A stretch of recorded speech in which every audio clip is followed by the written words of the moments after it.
Shalom saudara-saudari, terpujilah nama Tuhan yang menyertai kita setiap hari. Mari saya ajak kita belajar sedikit dari firman Tuhan di dalam Yosua 4 ayat 1 hingga 17.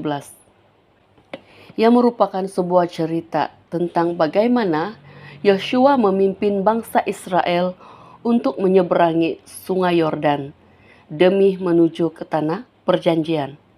Saudara-saudari, saya mau membawa kita untuk fokus merenungkan ayat 15 dan ayat 17.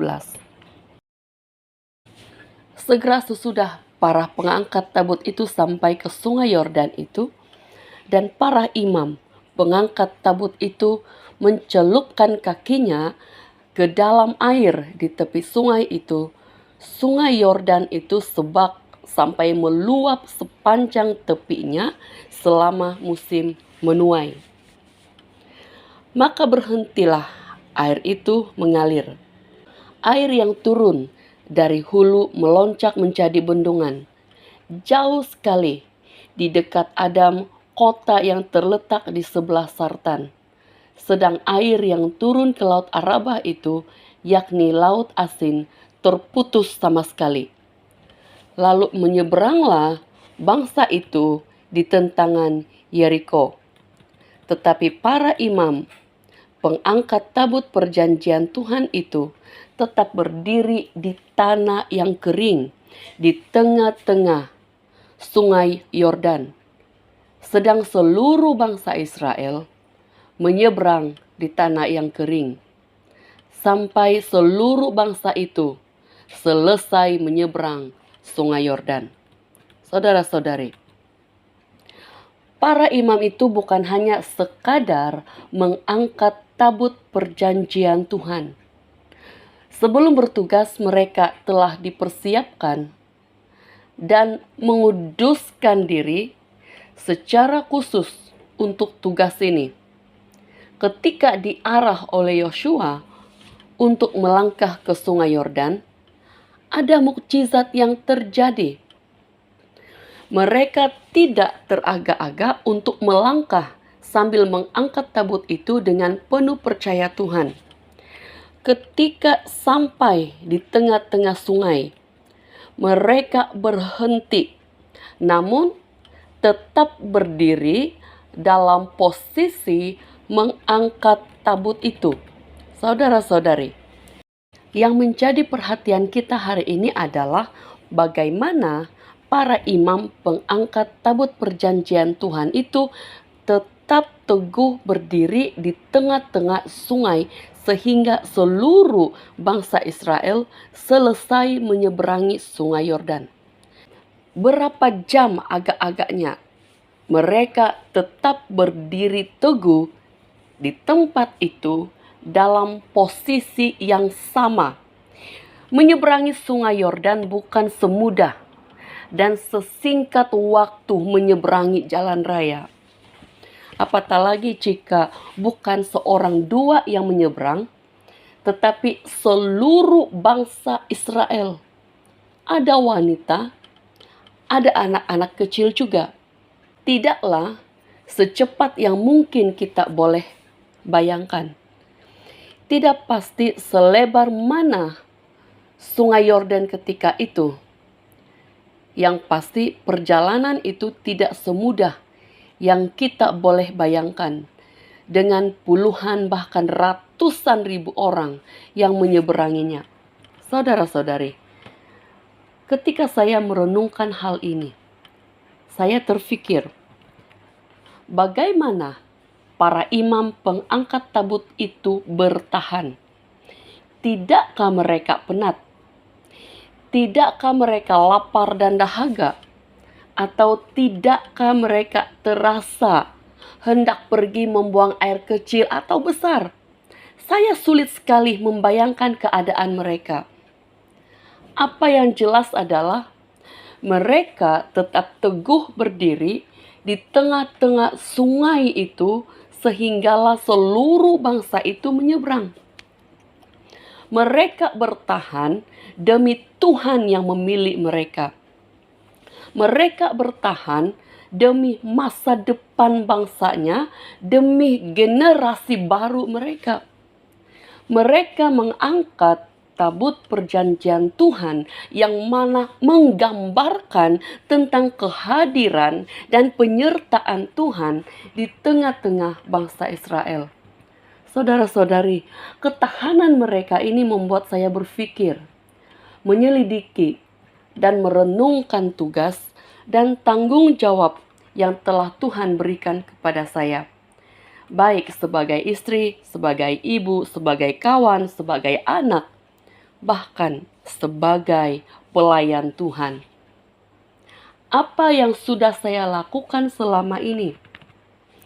Bertahankah saya untuk tekun melakukan tugas dan tanggung jawab saya setiap hari? Bertahankah saya ketika ada cabaran datang melanda? Bertahankah saya untuk setia melakukan rutin dengan membawa anak-anak belajar firman Tuhan dan berdoa setiap hari? Kuatkah hati saya untuk mengetepikan handphone dan TV demi mau berdoa sekalipun ketika ada perkara-perkara menarik untuk ditonton ketika itu? Apa visi saya untuk keluarga, untuk gereja, dan untuk masyarakat di sekitar saya? Apakah saya ada mimpi yang besar untuk mereka? Kita bukan hidup untuk sendiri-sendiri. Kita dipanggil untuk menjadi garam dan terang dunia. Untuk berfungsi sesuai namanya, garam harus hancur dan lenyap, barulah mendatangkan perubahan pada rasa masakan. Ia bukan dibeli dan disimpan serta disusun kemas-kemas di dalam almari. Bukan hanya pameran. Demikian juga kita. Bukan sekadar diubahkan, tetapi membawa perubahan. Membawa perubahan harus hancur, remuk, dan lenyap dahulu. Ia bermaksud penyangkalan diri, kerendahan hati, dan kerelaan untuk bertahan dalam apapun keadaan. Sebagai terang, kita mempamerkan kesaksian Kristus. Ia bukan tentang betapa berjenamahnya lampu itu, tetapi bagaimana hebatnya kuasa di dalam lampu itu yang membuatnya bersinar menerangi sekeliling. Bukan tentang sehebat mana diri seseorang itu, tetapi bagaimana hebatnya kasih dan kuasa Tuhan yang telah mengubah dan menjadikan dia ciptaan yang baru, sehingga hidupnya menjadi saluran berkat Tuhan. Bertahan menjadi saksi Tuhan. Menjadi saksi itu ada cabarannya. Namun ketika kita tetapkan tujuan hidup untuk melakukan kehendak Tuhan, maka apapun cabaran yang datang, kita tetap akan bertahan. Karena kita bukan jalan sendiri, kita berjalan bersama Tuhan yang berjanji menyertai kita selama-lamanya. Saudara-saudari, mari belajar bertahan. Bermula dari perkara kecil yang nampaknya sepele. Bertahan untuk setia pada tugas. Bertahan untuk setia pada panggilan Tuhan. Seperti pengangkat tabut perjanjian Tuhan, kita juga mengangkat firman Tuhan setiap hari. Kita memikulnya setiap saat. Kita menyangkal diri dan setia mengikuti Yesus setiap hari. Ketika kita mengutamakan Tuhan, hal pertama yang Tuhan berikan kepada kita adalah kuasa kehadirannya. Kita akan mengalami Tuhan bukan hanya diketahui. Dengan itu, kita akan mengalami kuasa hadiratnya, kekudusannya, anugerahnya yang melampaui segala akal dan kekuatan. Mari belajar setia dan bertahan demi kekekalan. Jangan hilang fokus kepada kekekalan karena hal-hal yang sementara. Mari kita berdoa.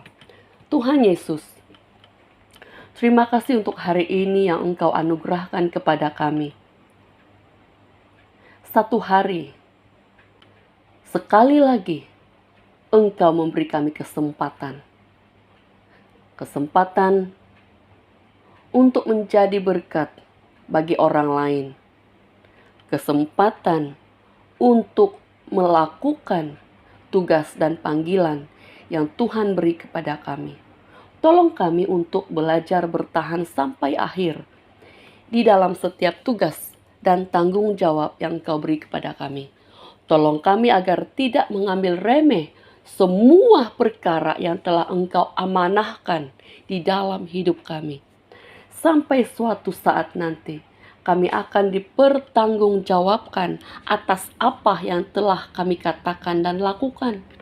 Tolonglah kami Tuhan, agar kami tidak lalai, tidak cuai, sekaligus kehilangan kesempatan untuk menikmati berkat dan anugerah Tuhan yang kekal. Tolong kami Tuhan, mampukan kami, sertai kami setiap waktu. Terima kasih Tuhan. Amin.